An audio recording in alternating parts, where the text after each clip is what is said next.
Hello students, स्वागत है आपका आईसीटी वर्चुअल क्लासेस में। मैं हूं कविता, आपकी साइंस टीचर। उम्मीद करती हूं आप सभी अच्छे होंगे और स्वस्थ होंगे। क्लास कंटिन्यू करेंगे अपने चैप्टर के क्वेश्चंस को। चैप्टर का नाम है रिप्रोडक्शन इन एनिमल्स। ठीक है, और इस चैप्टर में हम डिस्कस कर रहे थे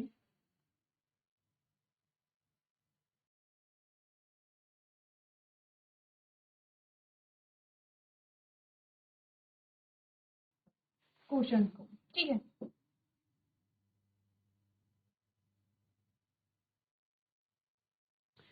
यहाँ पर हमने बात की है क्वेश्चंस के बारे में, और प्रीवियस जो हमारा लेक्चर था उसमें आपने इस चैप्टर से रिलेटेड जो इम्पोर्टेंट जो टॉपिक्स हैं उनको आपने यहाँ पे रिवाइज किया है। ठीक है, पहला जो क्वेश्चन हमारा था वो है मल्टीपल चॉइस क्वेश्चन, और वो आपको घर के लिए यहाँ पे दिया गया था। आपको होमवर्क में वो क्वेश्चन जो है वो यहाँ पर करना था।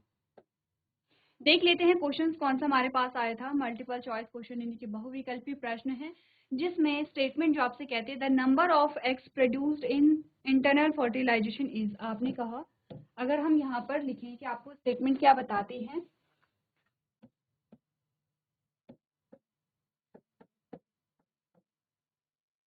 आंतरिक निषेचन में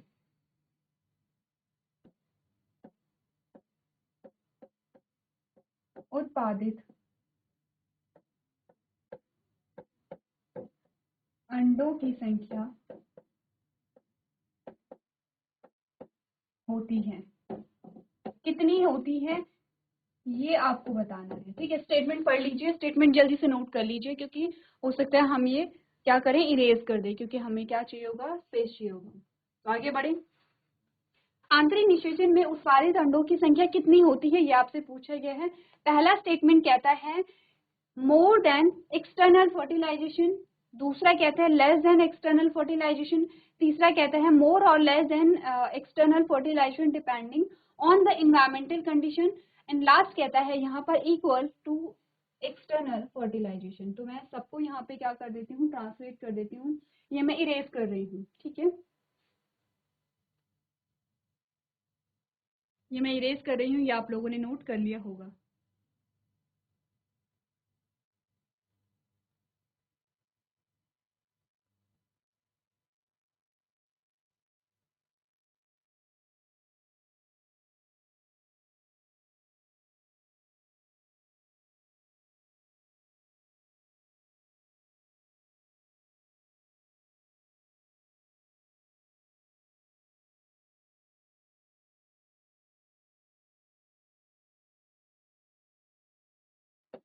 पहला ऑप्शन है कि बाह्य निषेचन से अधिक होती है, दूसरा ऑप्शन कह रहा है बाह्य निषेचन से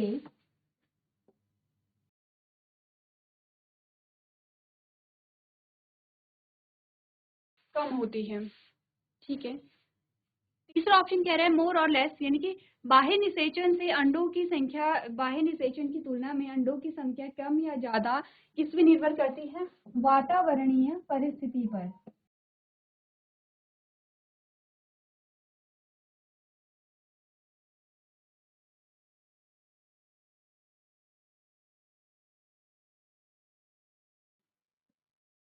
ठीक है, चलिए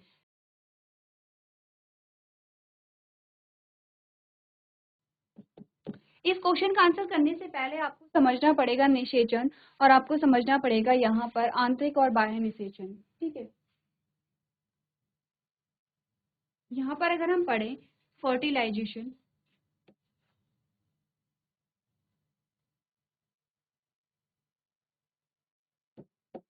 ठीक है, जिसे हम क्या कहते हैं, निषेचन कहते हैं।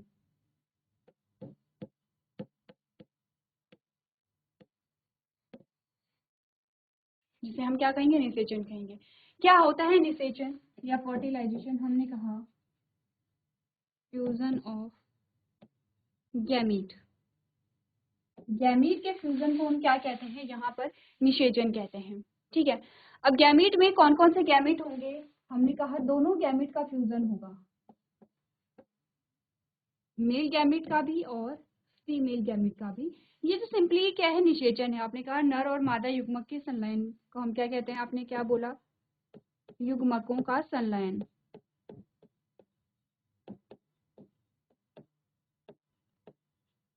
युग्मकों का संलयन। ठीक है, ये तो हुआ फर्टिलाइजेशन। बट ये इंटरनल फर्टिलाइजेशन और एक्सटर्नल फर्टिलाइजेशन क्या होता है, इसके बारे में देखिए।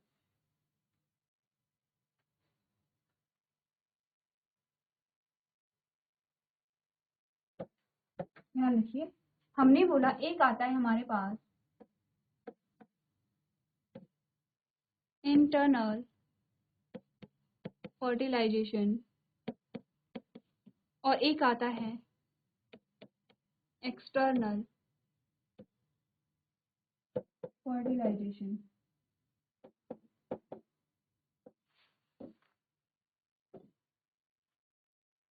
दोनों का सबसे पहले अगर मैं एग्जाम्पल देखूं,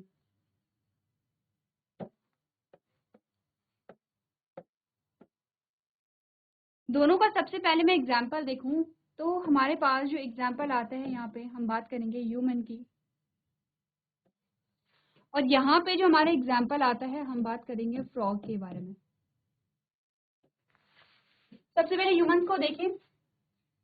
ह्यूमंस में जो फर्टिलाइजेशन होता है वो यहाँ पे फीमेल रिप्रोडक्टिव सिस्टम में होता है, और फीमेल रिप्रोडक्टिव सिस्टम के किस भाग में होता है हम वो बना लेते हैं।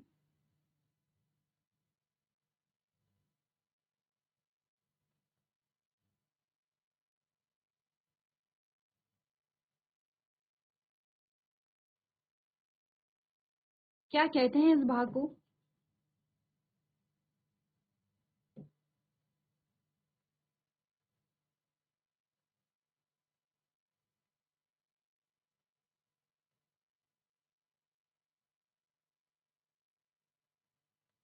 एक हमारे पास ये वाला पोर्शन आता है। ठीक है, अब ध्यान देखिए यहाँ पर क्या समझाया गया है, इसको आपको यहाँ पे ध्यान से देखना है। बहुत ज्यादा डिटेल में लेवलिंग नहीं करूंगी मैं, ये आपको समझना है चीजें, क्योंकि हम क्वेश्चन के अकॉर्डिंग चलेंगे। ठीक है, जैसे जैसे हमारे पास क्वेश्चन आएंगे वैसे वैसे हमारे जो टॉपिक है वो यहाँ पे क्लियर होते चले जाएंगे। क्लियर है? अब सबसे पहला काम तो ये करना है आपको, जो कि आप जब हम ये पूरा डिस्कस कर लेंगे तब मैं आपसे पूछूंगी, आपको यहाँ पे लेबलिंग करनी है कि किस भाग को क्या कहते हैं। ठीक है, चलिए।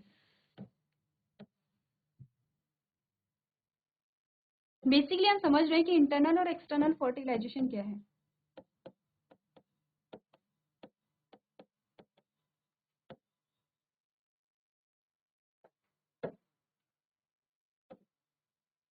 चलिए, सबसे पहले इस वाले पोर्शन को समझिए कि यहाँ पर क्या कहा गया है। अभी मैं आपको लेबलिंग नहीं बताऊंगी और ना ही मैं आपको प्रोसीजर समझाऊंगी। आप एक बार चीजों को यहाँ पर क्या कीजिए, देखिए, ऑब्जर्व कीजिए। ठीक है, कि क्या यहाँ पर हो रहा है। प्रोसेस का नाम मैंने आपको बता रखा है। अब आपको बताना है कि अगर मैंने इंटरनल फर्टिलाइजेशन में इसे यहाँ पर दिखाया है तो इंटरनल फर्टिलाइजेशन हम इसे क्यों कह रहे हैं। पहले समझिए इंटरनल फर्टिलाइजेशन को, देन हम डिस्कस करेंगे एक्सटर्नल फर्टिलाइजेशन।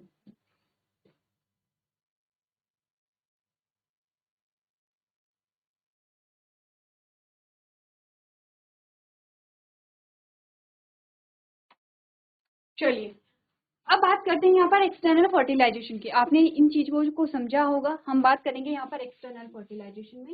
एक्सटर्नल फर्टिलाइजेशन में आपने क्या देखा, हमने कहा हमारे पास एग्जाम्पल फ्रॉग है। ठीक है, और यहाँ पर हम दो प्रकार के फ्रॉग की बात करेंगे। एक हमारे पास है मेल फ्रॉग और सेकंड हमारे पास है फीमेल फ्रॉग। ठीक है, मेल और female frog. Male and female frog जो हैं ये सारा क्या है, एक्वेटिक लाइफ है। ठीक है, ब्लू कलर क्या बता रहा है आपको, एक्वेटिक लाइफ को बता रहा है। ये अंडरस्टूड है कि ये पानी में है। ठीक है, अब यहाँ पर क्या हुआ, मेल फ्रॉग से रिलीज होता है मेल गैमेट। ठीक है, और फीमेल फ्रॉग से रिलीज होगा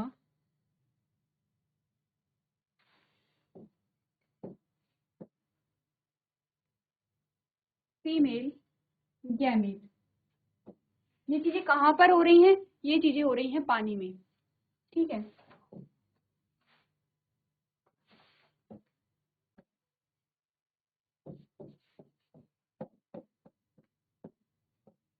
आप समझते हैं कि यहाँ पानी है, ठीक है।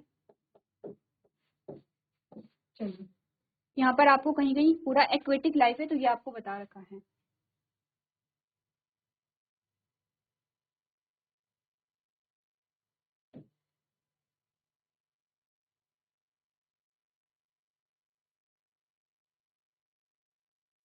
ये चीजें आप ज्यादा बेटर समझेंगे।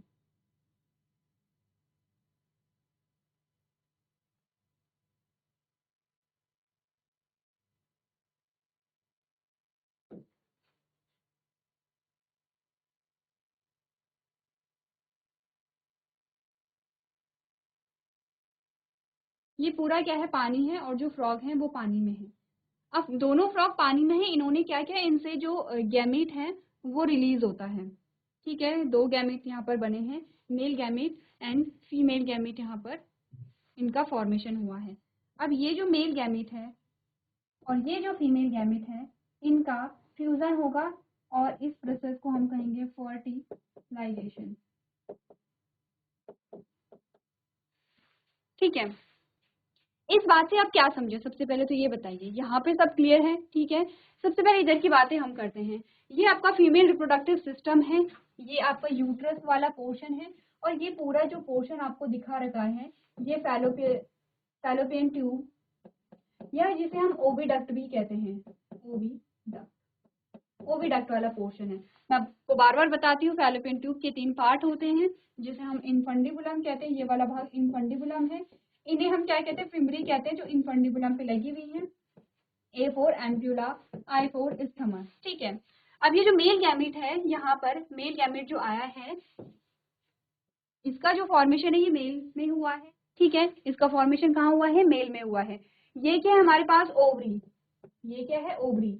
और फीमेल गैमेट का फॉर्मेशन हमने कहाँ पढ़ा है, ओवरी में होता है, यही हमने पढ़ा था चैप्टर में।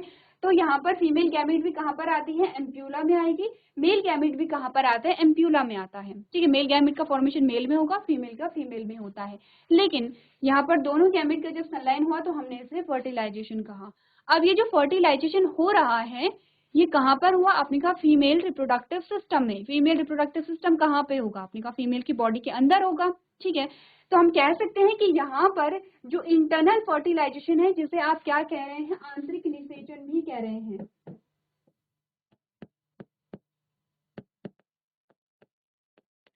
इसे आप आंतरिक निषेचन के नाम से भी जान रहे हैं। तो आंतरिक निषेचन का मतलब कि वो निषेचन जो बॉडी के अंदर होता है, और इसे आप क्या कह रहे हैं, बाह्य निषेचन भी कह रहे हैं, वो निषेचन जो बॉडी के बाहर होता है, ठीक है। कैसे होता है बॉडी के बाहर, ये मेल फ्रॉग है, ये क्या है, मेल फ्रॉग है, और ये फीमेल फ्रॉग है। इन्होंने जो क्या किए हैं, पानी में अपने जो गैमीट है उन्हें रिलीज कर दिया, पानी में छोड़ दिया है। अब ये जो गैमीट है ये आपस में टकरा गए हैं, तो यहाँ पे फर्टिलाइजेशन हो गया है। तो पॉसिबिलिटी भी यहाँ पर होती है कि यहाँ पर फर्टिलाइजेशन हो भी सकता है, नहीं भी हो सकते, गैमेट आपस में संलयित हो भी सकते हैं, नहीं भी हो सकते हैं, ठीक है। तो यहाँ पे जो फर्टिलाइजेशन हो रहा है वो कहाँ पे हुआ, पानी में हुआ, फ्रॉग की बॉडी के अंदर नहीं हुआ है। इस प्रकार का जो निषेचन है वो बाह्य निषेचन होगा, और इस प्रकार का जो निषेचन है वो आंतरिक निषेचन होगा। क्लियर है। अब क्वेश्चन क्या पूछा गया, आप सोचेंगे कि हमसे डिफरेंस नहीं पूछा गया है, यहाँ पर हमसे तो पूछा गया है कि यहाँ पर जो एग बन रहे हैं, एग का मतलब है फीमेल गैमेट, और यहाँ पे जो एग बन रहे हैं उनका जो नंबर है वो किस प्रकार से यहाँ पे प्रोड्यूस होता है। आपसे आंतरिक निषेचन में पूछा गया कि आंतरिक निषेचन में जो अंडे बन रहे हैं उनकी संख्या कितनी होती है, बाह्य निषेचन के बराबर होती है, बाह्य निषेचन से कम होती है, बाह्य निषेचन से ज्यादा होती है, यह परिस्थिति पर निर्भर करता है कि कितनी संख्या होगी यहाँ पर। अब आप खुद सोचिए, हम पॉसिबिलिटी की बात कर रहे हैं। मैंने कहा यहाँ पर क्या है, एक ये जो एग सेल है, ठीक है, फीमेल गैमेट एग सेल है, एक एग सेल बनी यहाँ पर आ गई है, एक ही इनफ थी। अब यहाँ पर अगर मेल गैमेट आएगा तो यहाँ पे फर्टिलाइजेशन की प्रोसेस हो जाती है। क्लियर है यहाँ पे। तो हमने कहा कि अगर दोनों गैमेट हेल्दी हैं और दोनों गैमेट यहाँ पर ऑन टाइम पर वहां पर क्या हो जाते हैं, आते हैं कहाँ पर, एम्प्यूला वाले रीजन में, तो निषेचन होगा, ठीक है। लेकिन सेम टाइम होना चाहिए, क्योंकि हमने कहा कि एग की जो लाइफ होती है वो 24 घंटे की होती है, एक दिन की लाइफ होती है। एक दिन के अंदर अंदर अगर मेल गैमेट यहाँ पे पहुंचता है तो क्या होगा, फर्टिलाइजेशन होगा। अब बात करते हैं एक्सटर्नल फर्टिलाइजेशन की। आपने कहा कि यहाँ पर मेल फ्रॉग ने मेल गैमेट को रिलीज किया है, फीमेल फ्रॉग ने फीमेल गैमेट को रिलीज किया है। अब पानी में रिलीज किया है, ध्यान रखिए, और पानी क्या है, निरंतर बह रहा है। तो जरूरी तो नहीं है कि ये मेल गैमेट इस फीमेल गैमेट के साथ फ्यूज हो जाए। हो सकता है कि मेल गैमेट बह करके आगे निकल गया है, या फीमेल गैमेट बह करके आगे निकल गई है, या फिर इन गैमेट्स को किन्हीं जलीय जीवों ने खा लिया है, या ये जो गैमेट है यहाँ पर बारिश हुई है या किसी अन्य रीजन से ये डिस्ट्रॉय हो गए हैं। तो क्या है, अगर हम पॉसिबिलिटी देखें, संभावना देखें कि यहाँ पर जो निषेचन की संभावना है ज्यादा कहाँ पर है, शरीर के अंदर है यहाँ पर, ये शरीर के बाहर है, तो ऑब्वियसली बात है कि शरीर के अंदर ज्यादा सेफ है, ज्यादा पॉसिबिलिटी है, क्योंकि वहां पर सबसे बड़ी चीज तो ये है कि ऐसा नहीं है कि जो गैमेट है वो कहीं बह जा रहा है। आपने कहा गैमेट अगर यहाँ से रिलीज हुआ है तो यही आएगा, गैमेट अगर फीमेल रिप्रोडक्टिव सिस्टम में है तो वो यही आएगा, ऐसा नहीं कि कहीं बह जाएगा, ऐसा नहीं कि कोई इसे डिस्ट्रॉय कर देगा, ये चीजें नहीं होंगी बॉडी में। तो ये सेफ है, यहाँ पर गैमेट क्या है, सेफ है, और फर्टिलाइजेशन होने के जो चांसेस है वो ज्यादा यहाँ पर होंगे। यहाँ पर हमने कहा कि गैमेट सेफ नहीं है, हो सकता है कि गैमेट यहाँ पे सेफ रहे, हो सकता है गैमेट यहाँ पे डिस्ट्रॉय हो जाए, हो सकता है गैमेट यहाँ पे क्या है बह करके आगे निकल जाए, तो यहाँ पे पॉसिबिलिटी कम होती है। तो इसके लिए क्या होता है, फीमेल जो है वो बहुत सारे एग प्रोड्यूस करेगी, बहुत सारे। अब बहुत सारे एग प्रोड्यूस क्यों करेगी, क्योंकि हमने कहा कि चलो एक एग नहीं फ्यूज हुआ है तो दूसरा हो जाएगा, दूसरा नहीं हुआ तो तीसरा होगा, तीसरा नहीं तो चौथा होगा। इट मीन्स कि अगर 100 एग्स यहाँ पे ले हो रहे हैं तो वहां पर मान के चलिए कि कम से कम 10 से 15 या 20 जो एग हैं वो कम से कम वो फर्टिलाइज हो सकते हैं। वहां पे पॉसिबिलिटी है कि वहां पे कोई ना कोई या किसी न किसी एग का जो फ्यूजन है वो मेल गैमेट से हो जाएगा। तो इस केस में हमने देखा कि जो बाह्य निषेचन है, जो एक्सटर्नल फर्टिलाइजेशन है, उसमें एग्स का प्रोडक्शन ज्यादा होता है इंटरनल फर्टिलाइजेशन से। क्योंकि अगर हम ह्यूमन के एग्जांपल देखें तो एक टाइम पे सिर्फ एक ही एग बनता है। या आपने देखा होगा मेंस्ट्रुएशन पढ़ी है हमने कहा मेंस्ट्रुएशन क्या 28 डेज की साइकिल है, और यहाँ पर 2 पेयर होते हैं ओवरी के, जैसे कि आप इमेज में देख सकते हैं, एक ओवरी हमने यहाँ पर बनाई है और एक यहाँ पे बनाई है। एक महीने यहाँ से एग का प्रोडक्शन होगा और दूसरे महीने यहाँ से एग का प्रोडक्शन होगा। एक महीने में सिर्फ एक ही एग बन रहा है। बट अगर हम यहाँ पर बात करें फ्रॉग, तो फ्रॉग बहुत सारे एग को ले करेगा, तो यहाँ पर रिप्रोडक्शन होने के लिए एक ही एग इनफ है। और यहाँ पर हमने कहा क्योंकि जरूरी नहीं है कि उस एग का यहाँ पे क्या है सनलाइन हो ही जाए, तो इसीलिए बहुत सारे एग का प्रोडक्शन होता है। क्लियर है इतना? आंसर मिल गया आपको? आंसर मिल गया है तो आप क्या करेंगे, अपने क्वेश्चन को आपने नोट किया होगा, उसका आंसर आप वहां पर नोट कर लेंगे। इस क्वेश्चन में आपने फिर क्या समझा, आपने समझा कि निषेचन क्या होता है, निषेचन कितने प्रकार का होता है, इंटरनल और एक्सटर्नल, जो आपके पास 2 प्रकार के निषेचन या फर्टिलाइजेशन आए हैं उनमें क्या डिफरेंस होता है। ठीक है, तो अगर मैं ये सब रिमूव करूं, क्योंकि यहाँ पर आपका आंसर आएगा, आपका जो आंसर है वो कौन सा यहाँ पे सही होगा, आपने कहा ऑप्शन नंबर बी आपका सही होगा, कि जो यहाँ पर आंतरिक निषेचन में जो अंडों की संख्या है वो बाह्य निषेचन की तुलना में कम होती है। बाह्य निषेचन में ज्यादा एग बनेंगे, क्यों बनेंगे इसका रीजन भी हमने यहाँ पे कर लिया है। तो चलिए अपने क्वेश्चन के आंसर को अपनी कॉपी में नोट कर लेंगे। चलिए तो आगे बढ़ते हैं और नेक्स्ट जो क्वेश्चन है हमारा उसे देखते हैं। अगला जो प्रश्न आपसे पूछा गया स्टेटमेंट देखिए, सबसे पहले स्टेटमेंट क्या कहती है, reproduction is essential for living organism in order to. जो यहाँ पे रिप्रोडक्शन है वो जीवित जीवों के लिए क्या है, आवश्यक है। क्यों? क्योंकि पहला ऑप्शन कहता है कंटिन्यू देयर स्पीशीज, अपनी जाति को बनाए रखने के लिए। दूसरा कहता है मेंटेन ग्रोथ, की वृद्धि या ग्रोथ को मेंटेन करने के लिए। तीसरा कहता है फुलफिल देयर एनर्जी रिक्वायरमेंट, ऊर्जा संबंधित आवश्यकताओं को पूरा करने के लिए। या लास्ट कहता है keep the individual organism alive, यानी किसी एक जीव को जीवित रखने के लिए। तो क्वेश्चन क्या कह रहा है आपसे, क्वेश्चन कह रहा है प्रजनन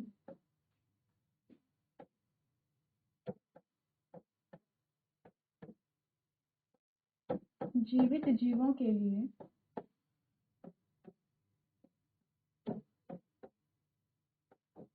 आवश्यक है। क्यों आवश्यक है?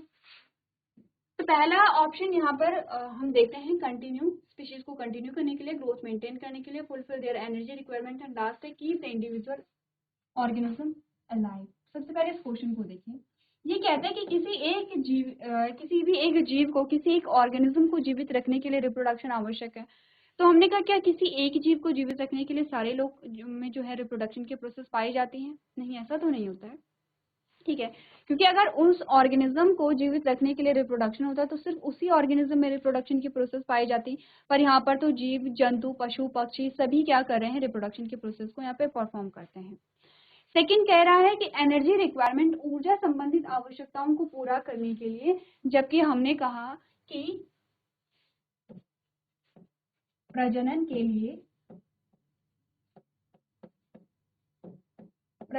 लिए भी ऊर्जा की आवश्यकता होती है।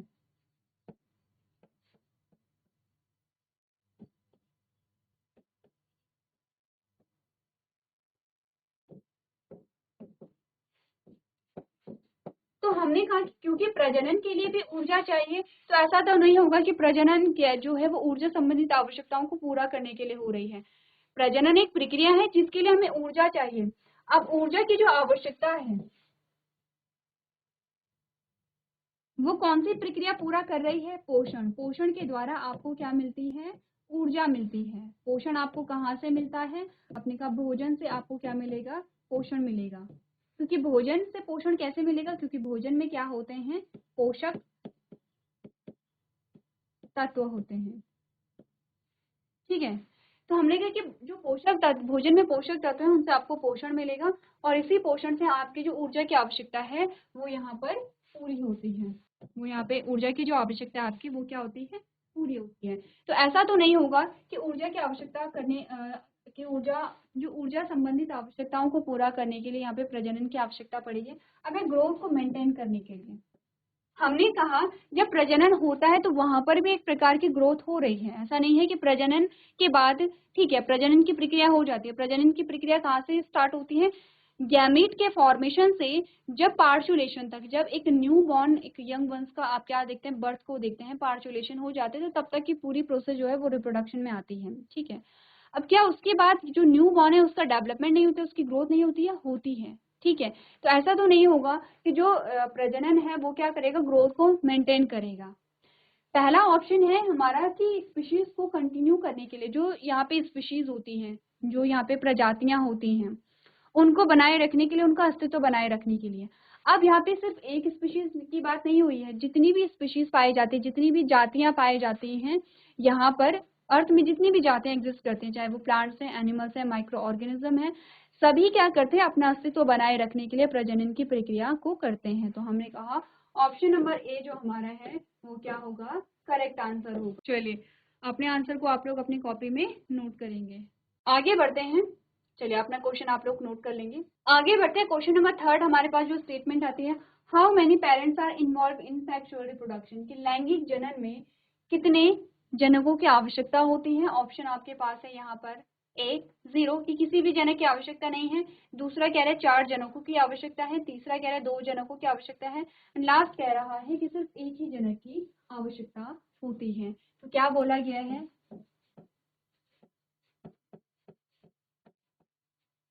लैंगिक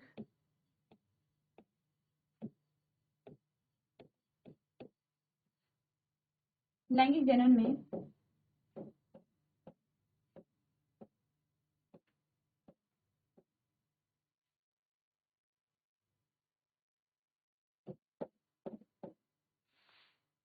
कितने जनकों की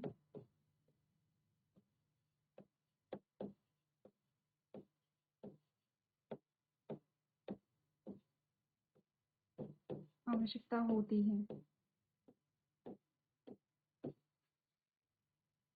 चलिए बताइए कि लैंगिक जनन में कितने जनकों की आवश्यकता होती है, ऑप्शन पढ़िए और बताइए, क्योंकि सबसे बेसिक क्वेश्चन है जो कि आपसे सबसे पहले आपको इसी के बारे में हमने बात की थी जब हमने रिप्रोडक्शन के बारे में बात की थी, और टाइप्स ऑफ रिप्रोडक्शन आपने पढ़ा था, तो सबसे पहला डिफरेंस आपने वही देखा था। क्वेश्चन पढ़िए, ऑप्शन देखिए और अपने सही ऑप्शन को यहाँ पे सिलेक्ट कीजिए।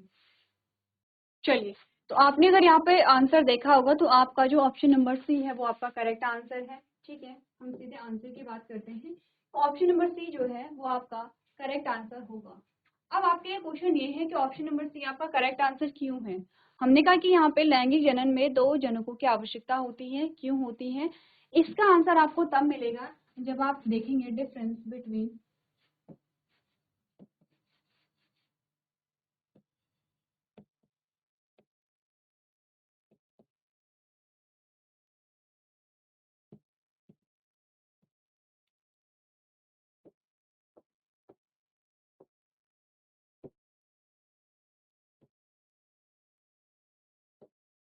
ये आपके लिए होमवर्क में क्वेश्चन है। आपको लैंगिक व अलैंगिक जनन में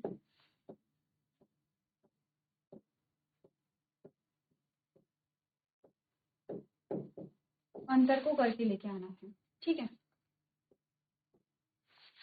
आपको लैंगिक और अलैंगिक जनन में क्या करना है, डिफरेंस देखना है, तब आपको यहाँ पे आपका आंसर मिलेगा कि क्यों हमने ऑप्शन नंबर से यहाँ पे क्या किया है, सेलेक्ट किया है। चलिए, ये क्वेश्चन आपका होमवर्क में होगा, आप लोग इस क्वेश्चन को होमवर्क में करके लेके आएंगे।